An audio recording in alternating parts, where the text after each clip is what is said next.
ESPN Radio. This is the Thundering Herd Podcast. Sometimes we pay attention to the wrong thing. We do that a lot. We pay attention to the wrong thing. And I say this a lot of times about kids. I'm a dad, you know. People are like, what am I going to tell my kids? You shouldn't be worried about what you're going to tell your kids. What you should be looking at is what a great opportunity to talk to your kids. It's called parenting. I've made that same mistake. Oh, brother, what am I going to tell my daughter? Actually, great opportunity to talk to my daughter, build a relationship. And I hear this all the time. Man, the games they're long. Does anybody really want to go to a sporting event and have it over in 90 minutes? I mean, tickets are expensive, right?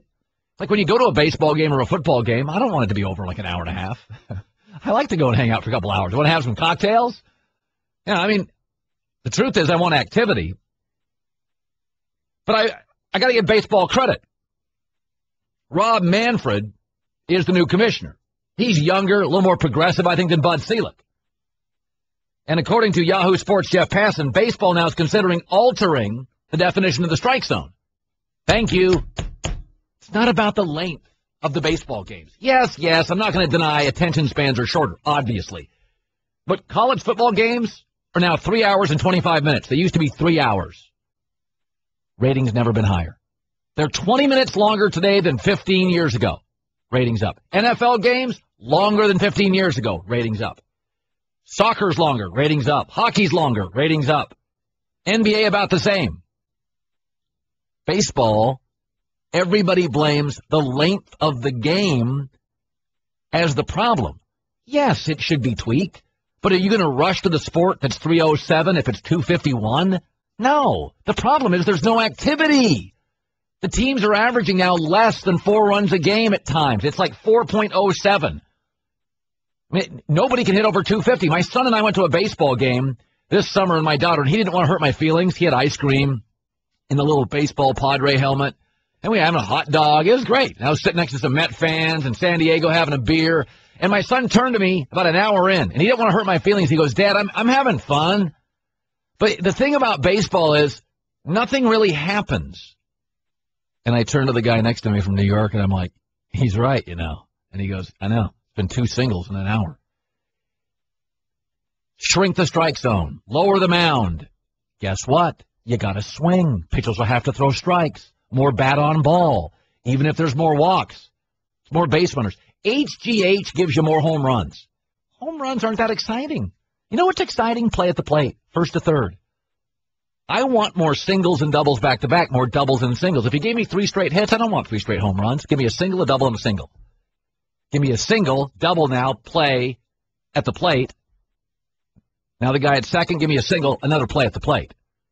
Everybody's caught up in length. My wife and I go out for dinner about 2 weeks ago.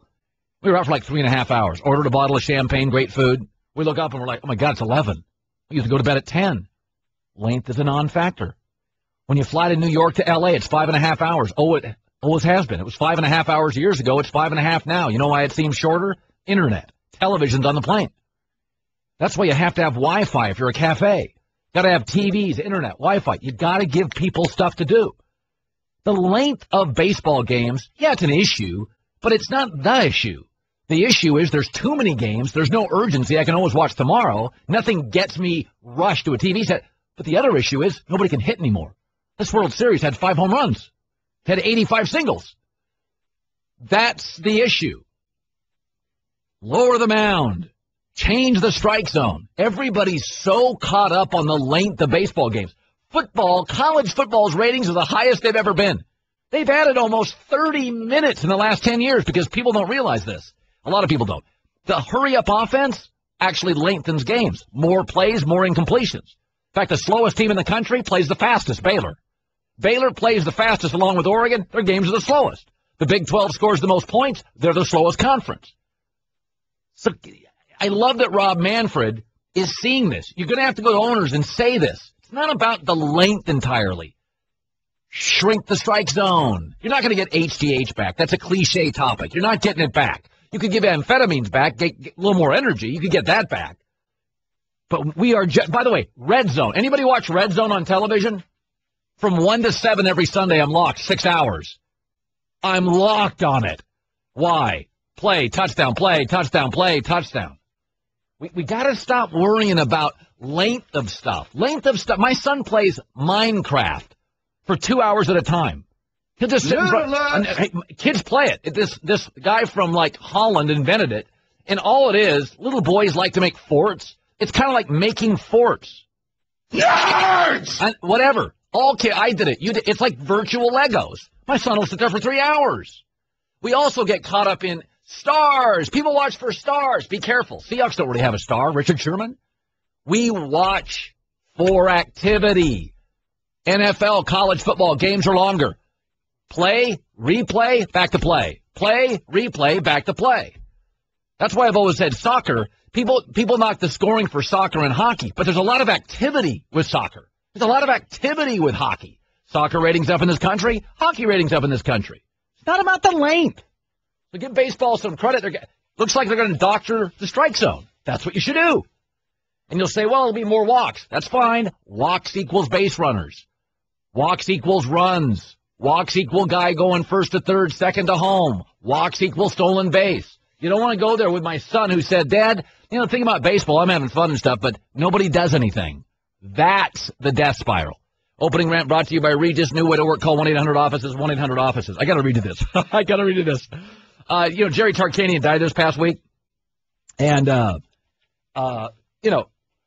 very sad. But I never said Tark was entirely clean, and I never said he was perfect. What I said was he was completely authentic. Tark, to a fault, was brutally honest.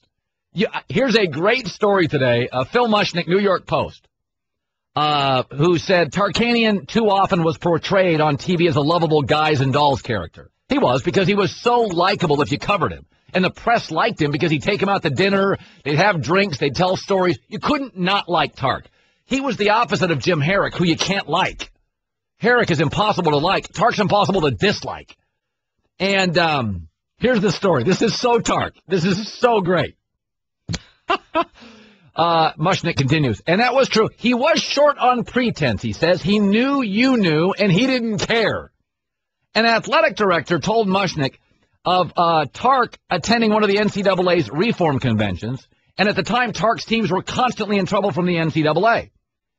Tark voted in favor of stricter rules designed to diminish fraud, recruiting, financial, and academic. Later at the hotel bar, the athletic director moved over to ask Tark a question. Why, Tark, would somebody with your reputation be so in favor of harsher, firmer NCAA compliance legislation? And Tark replied, well, some of the schools actually might follow those rules.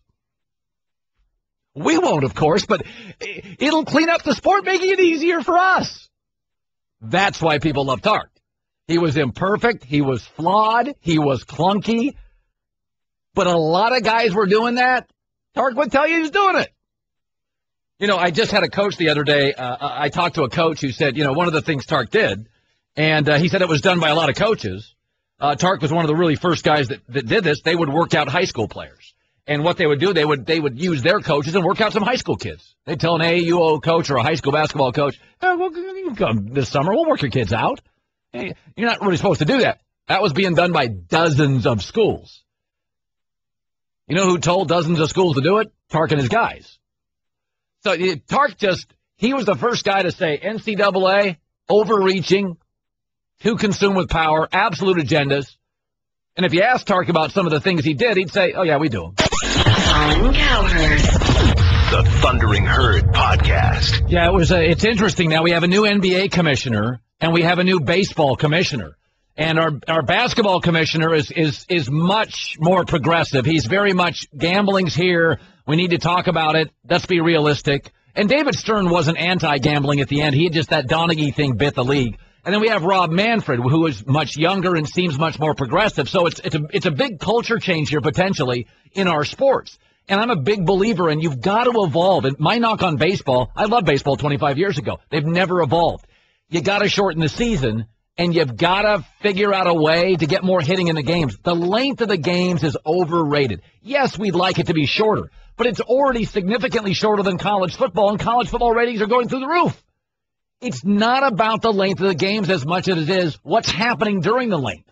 By the way, the best baseball game I ever watched in my life. Cincinnati Reds, Boston Red Sox, World Series. I think it was Game 5 or Game 6. That game took over 4 hours. 24 hits, 7-6. Several lead changes. Drama from the second inning on. People are getting way too caught up on the length of stuff. Yeah, I mean, listen, we all know movies shouldn't be over 3 hours. But 2:40 for a great movie, and nobody's complaining about it.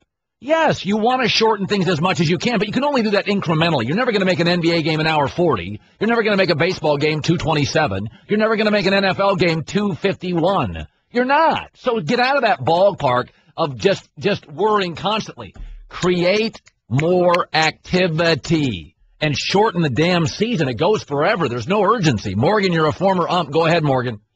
Man, thanks, Colin, for taking the call. You're absolutely right on this one. I've been umpiring for 20-plus years, including professional and college, and they get on umpires to try to help the pace of play. And, I mean, there's only so much you can do as an umpire. You can have a little impact as far as keeping the game moving. But what baseball needs to do, you're absolutely right, is shorten the season. I've heard you. I've listened to you for a few years now, and you talk about it, and they could earn August if they would just cut the month of September out of the game. And I love baseball. But college baseball has done it to themselves, too. They took the pop out of the bats, and they took the College World Series from one game, which was an exciting one game, and made it a 3-game series, and I think that's hurt the game as well. And I also think, and I thank you, Morgan, an umpire, I also think players get bored with it. I mean, the players in the season, they look around now, and there's too many games. So give Rob Manfred some credit. I'll give him some credit here. Adam Silver's thinking of changing things. He's thinking of changing things. Lower the mound, shrink the strike zone. That second one they're considering.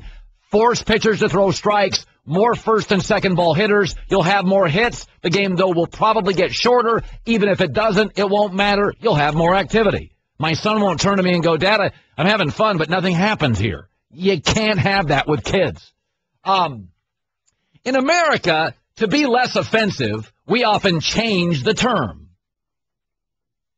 Pyramid scheme. No, it's not. It's a multi-level marketing business. I'm a telemarketer. Ugh, no thanks. I'm a marketing associate. I'm unemployed. Well, no, I'm not. I'm an independent contractor who also is in the consulting business. We often change the term so we don't make it as offensive. What do they call strip clubs? Gentlemen's lounges. I'm going, honey, to a gentleman's lounge. We're all gentlemen. We're going to lounge around and watch naked girls. But we're gentlemen, and we're lounging. Garbage man's a sanitation worker. Sales guy, account executive. I'm not just a sales guy. Secretary, she's an executive assistant. Janitor, custodial, engineer. So there's stigmas in this country, right? Here's another stigma. Gambling. Gambling. Oh, God, sports gambling. People betting on games. Oh, my God. My God. Watch out. I want to thank Adam Silver on Mike and Mike this morning, cutting through the baloney when it comes to that. Look at the so-called daily fantasy business right now. I mean, FanDuel, DraftKings, those other services out there. I mean, I'm careful not to label those gambling. I mean, they're not. Those are still in the fantasy category, but those are cash-for-cash businesses. Yes! They're generating an enormous amount of interest from fans, and so all the leagues are involved in those businesses. So it would be hard to not see what's happening culturally in our country around sports betting. Got to be very. Did you call FanDuel DraftKings? Watch what you said. They're big advertisers here. Whoa, whoa, whoa, whoa. Seen the commercials? Yeah, I won $642,000 last week. How'd you do it there, Jethro? At a laundromat? Technology gone bad.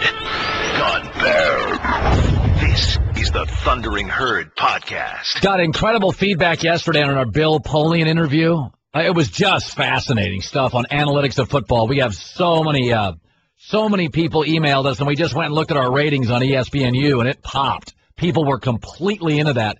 He had a couple very interesting takes on free agency in the NFL, which I think is overrated. I think the draft is underrated. I'm amazed. Even Peter King will tell you, I don't watch the draft. I don't care about. I think the draft is how you build your team. I think the draft is huge. I think free agency is wildly overplayed. But it's, there's only been about 2 great free agents ever in the history of the league that changed things. Drew Brees, one of them. Reggie White, the other. Most free agents, you're not getting them. They're not on the market. The great players nobody lets go of them. Nobody's letting go of Jordan in his prime. Nobody's letting go of Kobe in his prime. I mean, it's the free agent stuff, I think, is in all sports gets way too much love because they're established stars or close to stars, and we know them. We just don't know college kids that played at LSU. If Odell Beckham was a free agent, we'd go nuts. Odell Beckham out of college, you don't know. Then you watch him, and you're like, holy hell, he's good. Oh, good Lord. But if he's in the NFL 4 years and a free agent, you'd go nuts. NBA insider Chris Broussard, you're in New York for the All-Star Weekend. Chris, what's your biggest takeaway from the first half of the NBA season? Well, I think the most intriguing thing to everybody, obviously, is Cleveland. They were the story coming into the season. A lot of people thought they'd win 60-plus games. They've struggled. Kevin Love, how good really is he? Is he going to fit in? Is he going to stay? All of that. But I think looking at everything from a basketball perspective, I don't think you can say it's not the Atlanta Hawks, right? I mean, for them, there are people that question whether or not they would make the playoffs. And they're going to win more than 60 games. They're playing terrific basketball. They've beaten up on some of the best teams in the league. So I think on the court, it has to be the Atlanta Hawks. They're not sexy. They're not dramatic like a lot of the storylines we always like. But they are playing outstanding basketball, and it's a shocker to everybody. Adam Silver on Mike and Mike this morning once again brings up gambling in the NBA potentially. How is that played within the league? Well, a lot of executives look at it as he's trying to be realistic, which he is. I mean, if people see what Adam's saying, I think he will get support if indeed he can push this through. I mean, his biggest battle, I think, could be with the other leagues. We've seen him say he's had discussions with commissioners of other leagues. There have been reports that they don't really see it as he does, or they aren't really ready to push for it as he is. But I think within the league, if he can get this done, I think he will get a good amount of support from ownership and executives. Chris Broussard at the NBA All-Star Game in New York. I could make an argument that the biggest train wreck in the league right now, the biggest mess, is the New York Knicks. And with a rookie head coach, with a roster where your star is overpaid and now may sit out the second half, it looks like a situation that is years from getting better. Is the league at all concerned about it? Is it a destination? Or are they going to go dark as a franchise for a decade? I don't think the league is overly concerned about it because, look, we all talk about the league needs the Knicks to be good. But when you look at the history, that's not really true. First of all, they've never been the Celtics or the Lakers. They won a couple championships in the 70s. Okay, fine. The glory days, Magic, Bird, Dr. J in the 80s, Moses Malone, Houston, the Knicks were an afterthought in the 80s. Then you had Jordan and the 90s, and the Knicks were his punching bag. Then Shaq and Kobe and the Spurs in the early 2000s. The Knicks haven't really been much of a factor since then. So the league understands it can survive and thrive without the Knicks being very good. It'd be great if they were, but it is clearly not a destination. The Knicks are not, and this New York fans don't understand it, but the Knicks are not the Cowboys.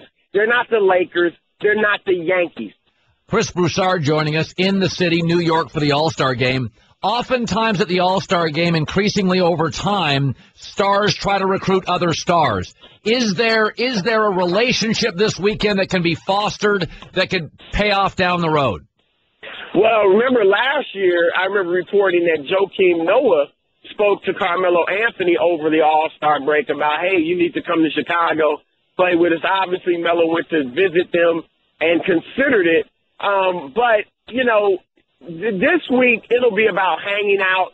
Guys will have cursory conversations. Hey, man, why don't you come play with us? But there won't be serious recruiting, showing you where you could live if you came here, stuff like that. It'll be guys hanging out, friends hanging out, and talking about it'd be great if we played. Hey, we got all this money. But I don't think in the long run it makes a huge difference. And, once guys start visiting the teams, once guys start looking at the money, how much more they can get paid here versus there, I don't think it'll be a huge factor in what guys do this summer. Okay, I'm going to give you a team, and you give me trending up or trending down for the title. I'll just throw it out there, and your sources around the league, are they trending up, closer to a title, or further away? Oklahoma City. Wow.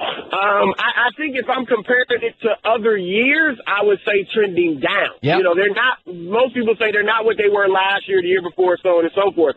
But let me say this. The feeling is that if they get into the playoffs, and most people believe they will, is that 8th seed. I was actually talking with somebody in that organization last night. They're very confident that they're getting into the playoffs. If they get in healthy and playing well, which they probably have to do to get that 8th seed, look, people are not writing them off. They think that's a nightmare matchup for Golden State. Not that they would necessarily be favored over Golden State, but that is about as bad of a 1-8 matchup as you could get if you're the number 1 seed and had this great regular season. There's no doubt they're trending downward. How about Charles Barkley may not want to hear the answer, but the Houston Rockets? Oof. They are having a great season. They get a lot of respect, but I don't think anybody thinks they can win a championship. And Harden right now is my MVP, and I have a vote. I think most people in the league think he right now is the front runner for MVP. Dwight Howard, his image is not very good around the league. A lot of people think he's too silly, too jovial, too fun-loving, to really win a championship. And they've been just as good without him as they have with him. And there are questions about his health. I mean, somebody in the Rockets organization admitted to me last week, look, at 30 years old, your knees don't get better. They don't get better. So he is having knee problems all season long. There's no guarantee that when he comes back in 5 or 6 weeks that all of a sudden he's going to be, 95 to 100% in his knees. So that is a problem, and they need Dwight Howard healthy to try to win it. But there's a real doubt in the league that he's ever going to be what he used to be. And finally, Chicago. Great game, obviously, by them last night. I don't put too much stock in that as far as Cleveland. But, I would say trending downward from what we said in the beginning of the season. They were not consensus, but they were most people's pick to win the Eastern Conference. Now, I think people aren't writing them off, but I think people are looking at Cleveland with the way they've come on. And now you have to give Atlanta at least some respect and say there's a possibility that they could come out of the East. I mean, they're going to win over 60 games. So the Bulls aren't out of it. People still give them a good chance. But I would say compared to where they were, 4 months ago, I'd have to say trending downward. Chris Broussard at the All-Star Game in New York. Thanks, buddy. All right, Colin. Want more of the Herd? The Thundering Herd Podcast. Geico presents Strange Saving Stories. Astronomers detected an interstellar transmission. It stated, Geico, 15 minutes could save you 15% or more. The implications were staggering. Was the cosmos telling us we could all save hundreds on car insurance with Geico? Or did their radar merely pick up a signal from the nearby Rufus and Clyde's morning show? We may never know. Geico. 15 minutes could save you 15% or more on car insurance. ESPN Radio. This is the Thundering Herd Podcast. 2 things make reasonably smart men stupid: beautiful women in sports. I just saw this today. This cracks me up. So it's Friday the 13th, right? Friday the 13th. I got a buddy flying into Boston today. It's going to be kind of windy.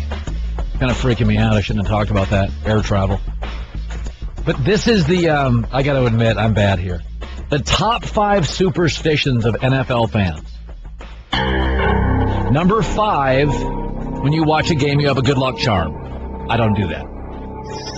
Number 4, you have pump-up music when you watch a game. Makes your team win or lose. I don't do that. Number 3, there's certain pregame meals. If your team wins, you eat the same meal. I don't really do that. Number 2, lucky outfit. Like, were you wearing something? I don't think I've ever done that. Maybe I did. But number one, I'm pathetic because I think I'd still do it and I'm 50. Staying in the same spot during the game or leaving the room to try to shift the game. Yeah, I do believe my physical presence is literally changing Tom Brady's thought process. I'm not going to lie. I almost feel like it's almost like when you're on a really small plane and they ask you to sit on the left side, not the right side, sort of like the weight, like you're helping the pilot. Weight distribution. I'm not going to lie to you. And I still do it, and I'm 51, 52 years old. I have moved in and out of rooms during games to try to change drives. You've never done it? Oh, my God. See, Damian Woody's laughing at me. You former players. Oh, God, I've done it. Absolutely. I'll literally... Colin, you know he was on the field for most of those games, right? Yeah, when he came on the field, the team was better. I get it. No, that one, I move around the house. If it's a huge... I don't watch regularly games where I'm Super Bowl a little bit, kind of moving around and stuff. So you're out of the room, Patriots score a touchdown. You stay out of the room? If I went to the bathroom, for instance, I went to the bathroom during the Super Bowl quickly, and New England popped 2 plays. So I just stayed out of the room and listened to it for about another 5 plays. And the show has reached a new low. Yeah. And they got the ball back, Seattle punted. Then I just got tired of standing in the hallway by myself, so I went and sat down. But for momentum purposes, I will occasionally move around the house. I have no problem admitting it. I have no problem admitting it. It's pathetic, completely pathetic.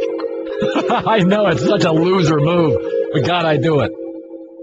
The new Subway, simple, 6 menus, 6 subs, 6 meals, $6 every day. Subway, eat fresh. I saw this story this morning, and I laughing with the guys that I see this.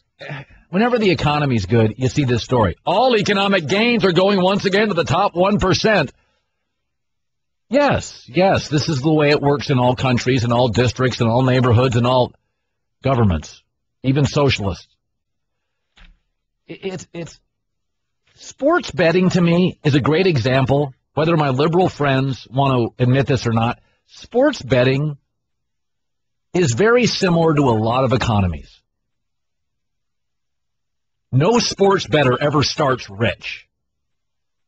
The information now is available to everybody, and yet a handful rise to the top, most don't and fail, and the same people make the money every year. Why is that? Sports betting should be like right? I mean, sports betting's great. Nobody starts rich in sports betting. You know, I want to be a sports bettor. I got $20 million. It's all like 23-year-old guys who hate their boss. Sports betting is a classic example of how a lot of economy works.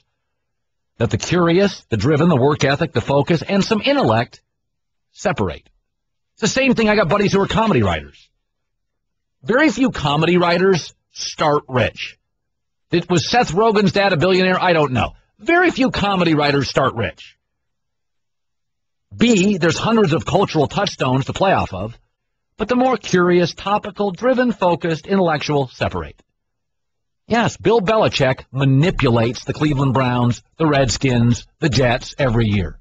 Even among the rich, the top separates from the bottom.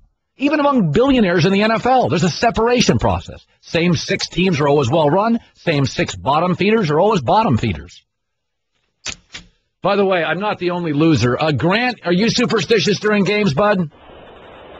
Yeah, Colin, I'm horribly superstitious. I won't move around the house per se like you do, but if I'm sitting on the couch, and I'm an avid Longhorn fan, so it doesn't apply to NFL, but if I'm sitting on the couch, and let's say if the play's about to happen, and I do something like I snap my fingers twice right before the play starts, and then a big run, like a pop off a first down or something, I'll do the exact same thing before the next play to kind of, keep the choo-choo going. But, Colin, I attribute that to baseball. I played baseball for 15 years, and, if I'm at the plate and I have a pre-pitch little swing and then tap my cleat and the pitcher throws me a ball, I'll do the exact same thing the next pitch. If he throws me a strike, I change it up. And that's kind of, I guess, where I got it from. Well, here's the thing, Grant. I think in sports, I really understand it because sports is habit, and so much, especially in a violent sport like football, is mental, emotional. Are you ready to go at the snap? I totally get a baseball player. Like, I could totally get having the same pregame chicken meal, having the same batting stance. I totally get that for golf, baseball. I get it. I'm such a loser, though. I have no influence over anything, and I'm moving inside and outside of the kitchen to try to influence Tom Brady. At least yours, Grant, makes a little sense because you're an avid athlete. I'm just dumb sitting at home in Connecticut thinking I'm changing the outcome of USC-Arizona State games. I mean, I'm not lying. It is so bizarre. But two things make reasonably bright men stupid. Beautiful women in sports. Ben, are you a neurotic sports viewer, Ben? Yes, I am, Colin. Unfortunately, yes. I openly admit how pathetic my rituals are. But a couple of buddies of mine come over. We're big Patriot fans. So we all sit in the exact same location during each game. We watch every snap. And at halftime, we enjoy a pot of coffee. So that's kind of what our thing was this year, was that we were going to brew a pot of Starbucks at every half. And surprisingly, it made them play better in the second half. Yes, of course it did. Of course they played better because you did that. Colin Cowherd. The Thundering Herd Podcast. His story for Jesse Washington is intriguing. Grew up in the projects in Poughkeepsie, ended up at Yale, played basketball with Chris Dudley, who just ran for the governor of Oregon on the conservative side. Jesse Washington joining us. He is now a columnist for the new website, The Undefeated. That's Jason Whitlock's venture, a friend of the show. You write an article on Charles Barkley. First of all, how long, Jesse, did it take? It took a month, and that may sound like a marathon, but it was a sprint. So you had to work quickly. Yes, we did. You started by going to his small hometown in Alabama. Talk about that, and this is the part when Charles grew up. If you look at Charles's age, let's talk about the town and the segregation and the issues he dealt with. Yes, I did go to Leeds, as well as my partner on this piece, the Undefeated writer, Ryan Cortez, who did great work and great research. We interviewed altogether more than 50 people from Leeds, from his NBA career. Leeds is a small southern town, and for those of us who are from the north like myself, we might think, it's, back in the civil rights days, it was fire hoses and biting dogs and things like that. It was segregated, but it was, if there is such a thing, gentle segregation. It was Jim Crow, but it wasn't the kind of Jim Crow that we read about in the history books. There are literally train tracks running down the middle of town, and they always have marked the line between black and white in Leeds. And to this day, even though there's not legal segregation, those tracks are still meaningful. It's still the black part of town. People are still scared to go over there. That side of town doesn't get the things that it needs and deserves. But at the same time, there was always a relationship between white and black folks in Leeds. Charles' mother was very thankful for the white families who employed her to clean their houses. She said, unprompted several times, "I thank God for the white man." So this is the type of relationship that there was. It's interesting because, Jesse, Charles has an amazing popularity among white listeners and viewers. A, did he face racism himself, and why, B, do you think that is? It's fascinating. He said in his books, before I went down there, I read all his books, and he said, "I never felt any racism growing up." And I was like, how can that be? He must have been oblivious. But then when I got there, I understood it better. Charles was born in 1963. Jim Crow was still the law. Jim Crow was finally legally stamped out in 1968. When Charles started elementary school, he was one of the first people to integrate the school. And one of the first black kids, there was some hostility. His grandmother had to pack her pistol to take Charles to school just in case it jumped off. That's how Charles' grandmother was. But he says, and I believe him, he did not face a lot of overt racism. He was not spit at or N-worded or those type of things. He was in the right place at the right time to benefit from the disintegration slowly of these laws. There is no bitterness you sense with him. His sharpest comments are humor-based. I think that is part of his popularity. He doesn't feel angry. Among white listeners and viewers, he is wildly popular. Is it perhaps, Jesse, because he doesn't straddle only when he speaks about social issues, he doesn't always take the black side? Exactly. That's exactly it. You hit it on the nose.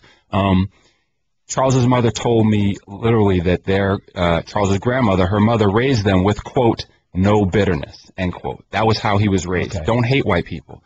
In order for us to get ahead, in order for you to survive and prosper in Leeds, you've got to deal with white folks. And Charles knows that. Yes, he's absolutely very popular among white people because he says things that they believe black people need to be told. Interesting. He says things like, hey, man, we got to do better. Hey, man, all black lives matter. All these black folks that are being killed by other black folks, what about them? These are the type of things that he says that makes him popular among the white audience. What the white conservative audience does not know, and what they might be dismayed to know about Charles Barkley, is that, hey, there is a lot of racism in society, is what he says. Hey, black people are born at a disadvantage. Black people don't have an opportunity to get the same quality education as most white people do. So these are things that get lost in the sauce with Charles, and they're not a nice headline that you can click on, but they're part of his worldview. And when you spend 2 days with him, as I did, he's much more nuanced. He's much more nuanced. You know, they like to, when I was interviewing him, literally half a dozen white folks would come up and be like, Charles, when are you running for office? You know, I want to vote for you. We love you. At the end of the interview, he says, man, I never voted Republican in my life. You know, and I almost dropped my pencil. I couldn't believe it. This is not the impression that you have of Charles Barkley. So he's very nuanced and more of a thinker than we give him credit for.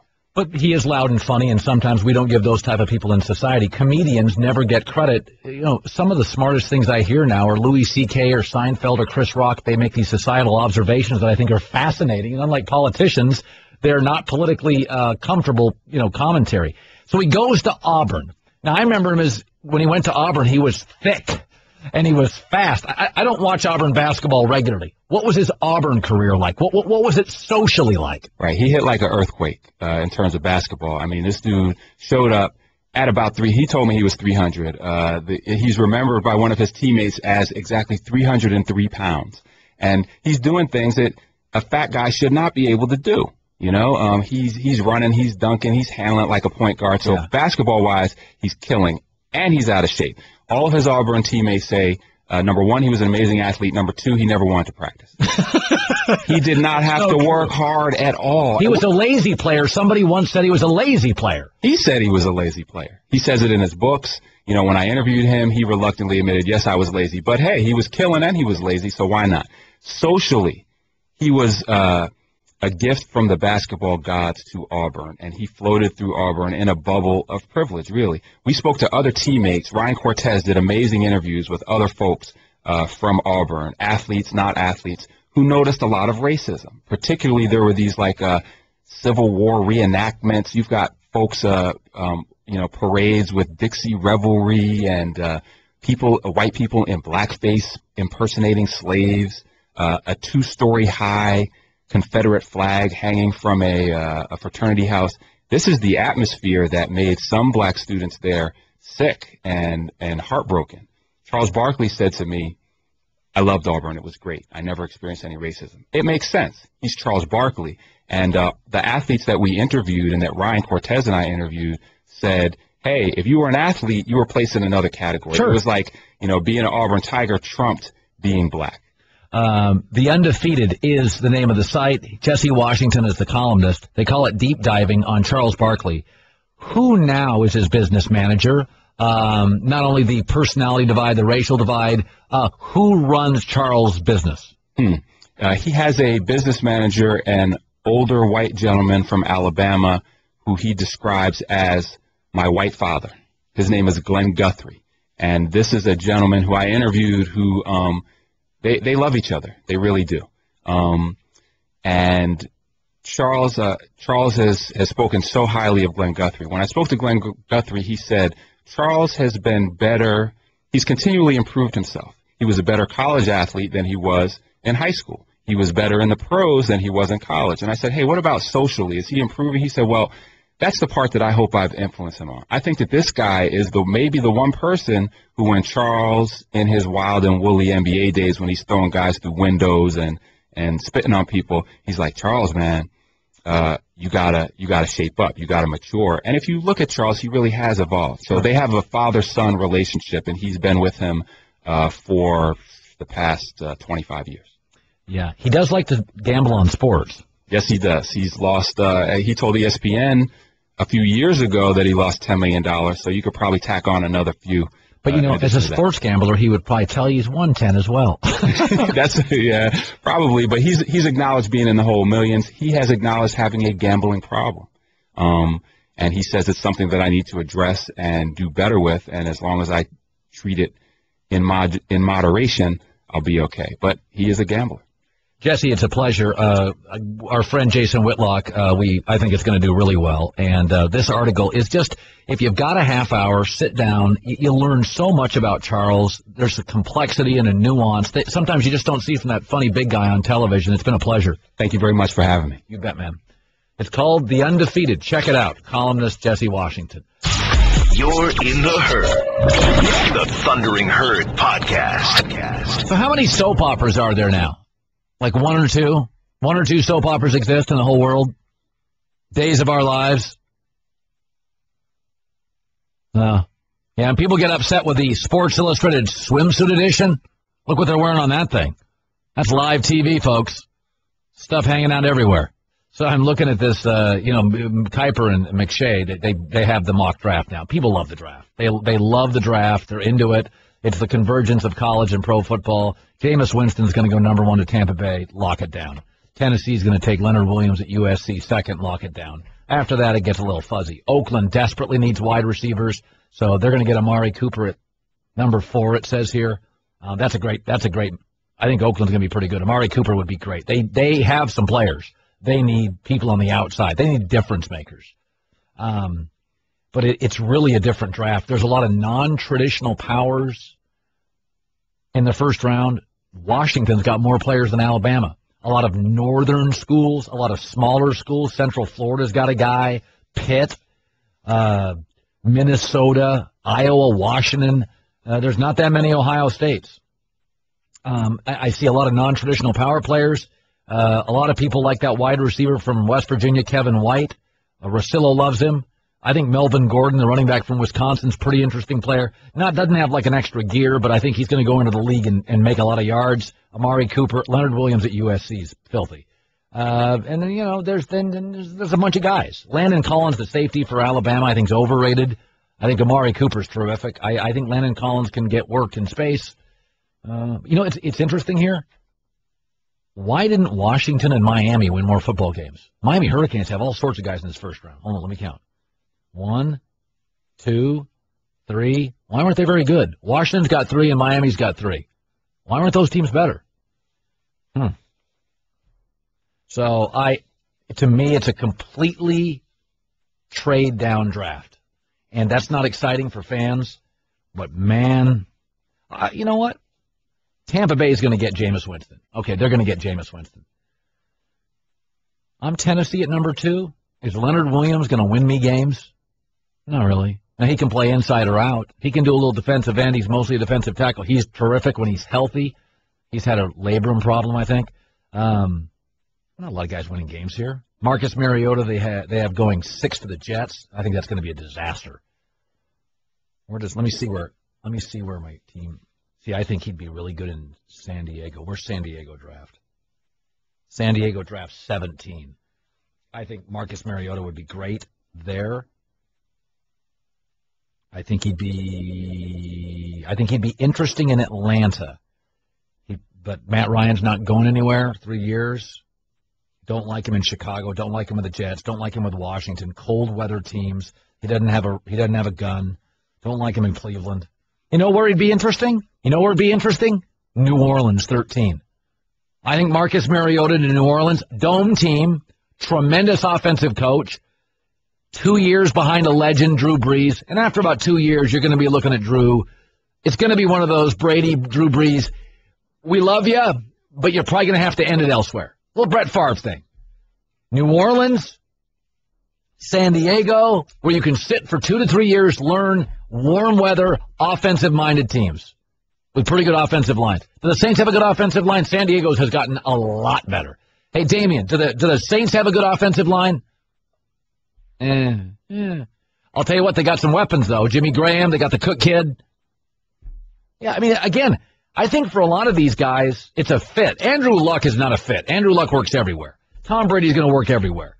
Most of these quarterbacks, I mean, let's be honest about Jameis Winston. Wouldn't you rather have him sit for 2 years? Really? You really want Jameis Winston and that maturity? All right, here's our franchise. Go. Really? Wouldn't you rather have him go and sit for a couple years in Atlanta or with the New York Giants? A lot of guys in this draft that fit. Not a lot of guys. Calvin Johnson works everywhere. J.J. Watt's going to. Not a lot of guys like that. Mario Williams came out, and he's going to play anywhere. NBA All-Star Game this weekend. Here's what's funny. People always bang on the dunk contest. Like, anytime anybody talks about the All-Star Game, I don't watch it.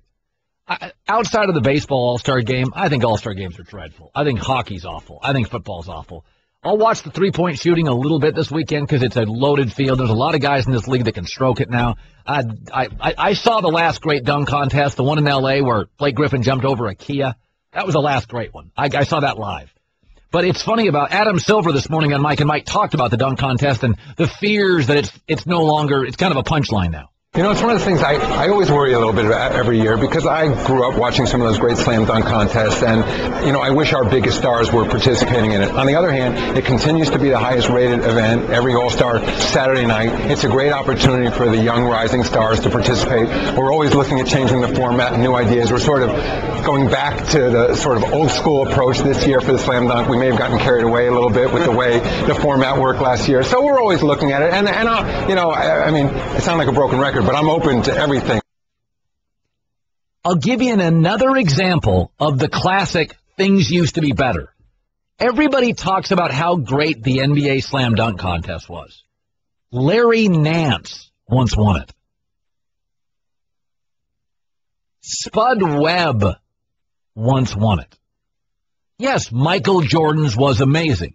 Dr. J, yeah. But that dunk contest, this sense that it was always great years ago, no, it wasn't. There were a lot of years. Larry Nance won it. Soft, down comforter soft Larry Nance, 6'9.5" won it. Larry Nance, good dude. Not really a fantastic, dynamic dunker. Spud Webb. John Lawrence, my producer, is taller than Spud Webb. Spud Webb won it. Can we stop on the it's always been great? That's revisionist history. There have been a lot of years, 20 years ago, it's okay. You know who's always been great? Vince Carter. Yeah, Vince Carter was great. Dominique Wilkins. Yeah, those guys were great. There's been about, in the history of the league, let's think about the great dunkers. And I mean, let's go great dunkers. Kobe Bryant's not a great dunker. He could be. Not a great dunker. Dr. J was a great dunker. Dominique Wilkins was a power dunker. Michael Jordan could be very good at the rim. There haven't been that many. Daryl Dawkins was a great dunker, a power dunker. LeBron's not a great dunker. LeBron's aren't interesting. Kobe Bryant's had a handful. Vince Carter, the three best dunkers in league history are Dr. J, Vince Carter, and I'd say Dominique Wilkins. Vince Carter, Dr. J, and Vince Carter once jumped over, a building that was wearing a jersey. And I would say Dominique Wilkins. I remember Dominique Wilkins was so electric. I can remember being a local sportscaster in Vegas. I mean, this is like 25 years ago, and we used to get a feed, and I think it was called SNS. There was, like, every night you'd come back from dinner to do your 11 o'clock news, and we got two feeds. We got an NBC sports feed, it had like 7-8 stories, and then we had something, I think it was called SNS. And it didn't have any audio under it, it just had video, so you had to edit in sort of crowd noise. And I was watching this like 30 years ago, and there was a guy, I saw this dunk, and I'm like, Georgia basketball. And I'm like, who is this? And it was Dominique Wilkins. I mean, he jumped off this grainy feed I had. I'm like, What in the... He always dunked off 2 feet. He was a 2 feet, and he would catch the ball. It was just... I'm looking at some now. Oh, God, Dominique was ridiculous. So, Dr. J, Vince Carter, and Dominique. Jordan's way up there. Here's another one. Sean Kemp is one of the all-time dunkers. And then he got really heavy. He's a little bit like Marlon Brando. Like all of a sudden Marlon Brando showed up and you're like, that's Marlon Brando? He's kind of a mess. Sean Kemp forever was like, wow. Then one day he showed up and you're like, dude, he's been away. Benjamin, he just put on weight. Want more of the herd? The Thundering Herd Podcast. By the way, did you guys hear, Carmelo Anthony's just classic for the Knicks. I mean, he's just so lost. He basically skipped a game at home against Golden State so he can play in the All-Star game. I mean, just unbelievable. He was talking about, he's talking about going to the All-Star weekend, and he is going to, foster relationships with other All-Stars. And he says, I'm going to sit down, interview these guys, and I'm a guy. I know what works in New York. I'll be coming more from a standpoint of more of a player than what, feeling them guys will be coming into. I can relate to these guys. I compete against them. I know what it takes to play here in New York. I know kind of who can handle New York and who can't handle New York. Dude, you and Amari have been a bust. Like, you handled New York. The hottest the team ever got was when you were gone and Jeremy Lin played. That was the most interesting the Knicks ever were and the hottest they ever were. Here's how he's gonna court free agents. For me, it's just more of coming from a brother to brother and just having that real conversation with you and just kind of just laying it all out there on the table. And, if you accept it, you accept it. If not, you don't. We move on. We move on to the next person. I think he's delusional. I will say this. I think New York fans, I think they think the lure to the Knicks is greater than it is. Chris Broussard was on our show and talked about that earlier today. New York fans don't understand it. But the Knicks are not the Cowboys. They're not the Lakers. They're not the Yankees. They're not a national team that kids in Ohio or Texas or California or somewhere in the South or the Midwest grow up wanting to play for. So New Yorkers grow up wanting to play for them, but outside of New York, nobody really thinks much about the Knicks. So I don't think they'll get any of the big-name free agents this summer. It's really true. The high tax rate, the miserable weather, the weird ownership, the rookie head coach, the Knicks are just not that attractive. They're just not. I mean, it's, again, what do you get that you can't get anywhere else? You don't need the Knicks or the city of New York to be popular in America. Look at the 15 richest athletes. I don't think any of them are in New York. I mean, I guess A-Rod's contract puts him in there. But, I mean, you really, especially in the NBA, Mark Cuban, the Mavs owner, talked about that. What's really changed dramatically is that the players have become strong brands, and they don't need a specific location to, have Cyberdust followers, Twitter followers, or Instagram followers. They've really become strong brands and build awareness of themselves. Unlike any other athlete in any other sport, I think they've come to realize it doesn't matter whether you're based in Dallas, L.A., New York, or Minnesota for that matter. Fans will find you. Think about this. So I'm going to go to New York. Do I have a great owner? Awful. Weather? Awful. Roster? Awful. Coach? Not good. Other star? Ball hog. Taxes? Dreadful. Well, what's the lure? Oh, you can be famous. You can be famous in Oklahoma City. You can be famous anywhere now. And give this whole world's most famous arena. Jeez, God, give me a break on that. I mean, seriously. It's still in 9 degrees wet, Oh, great thin crust pizza. Great. It's not going to get me to a city. That whole world's most famous arena, nobody gives a crap about that. It's a great arena, but nobody cares about that. When's the last time a free agent? Their arena's world famous. I got to go for the arena. Foxborough, awful. One road in, one road out, freezing. Tom Brady doesn't care. Hey, we got the Lincoln Tunnel here. Rockefeller Plaza. You want to play for the Knicks? Statue of Liberty. Look down there, south. Oh, okay, I'm all in. Who's my backcourt mate? Calderon? Think I'll pass. I mean, seriously. I mean, it's just not attractive. Oh, give me the other Carmelo. He says he's an honest recruiter. This is, Here's Carmelo on free agent all-star weekend. I'm an honest recruiter. As far as I'm concerned, it's just me just being 100% honest. If I'm coming to you, then that means I really want you to come over here and join forces with me, because this is out of character for me. I'm not used to doing this type of stuff. So if I'm coming to you, that means I really mean it. Yeah, I'm not used to being a leader. So this is really strange for me, having to actually do something that's outside of myself. I'm not quite comfortable with that. Hey, Jimmy Fallon's taped here. Rockette, anything here? World's most famous arena. It's just not that.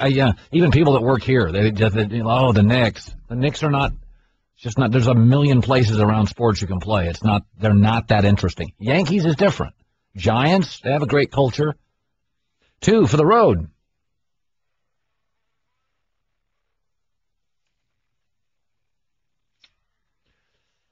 Here's the 2014 Office Romance Survey. They do this every year according to Vault.com. 56% of business professionals surveyed say they have participated in some type of workplace relationship. By the way, 25% of men will date a subordinate. Only 10% of women will date somebody younger. How about this? A new study reveals the do's and don'ts of online dating. Researchers from Queen Mary University in London, 86 published psychology and sociology studies, and attraction and persuasion studies. They put it into a computer, and here's what they found you should do on like Match.com and stuff. Hopefully, you have a profile name beginning with the letters A through M. You are deemed as more successful if your letters are A through M. Top half of the alphabet seen as smarter and more successful. No idea what that means. People are also attracted to those similar to themselves. And don't take a selfie. Actually, group photos showing people having a good time in the company of others can be incredibly effective. So scale back on the selfies, and if your name starts with like Z, change it to like Bill or Charlotte, and then you'll get lucky. Check out The Herd with Colin Cowherd weekdays from 10 a.m. to 1 p.m. Eastern on ESPN Radio, ESPNRadio.com, and on ESPNU. The Thundering Herd Podcast.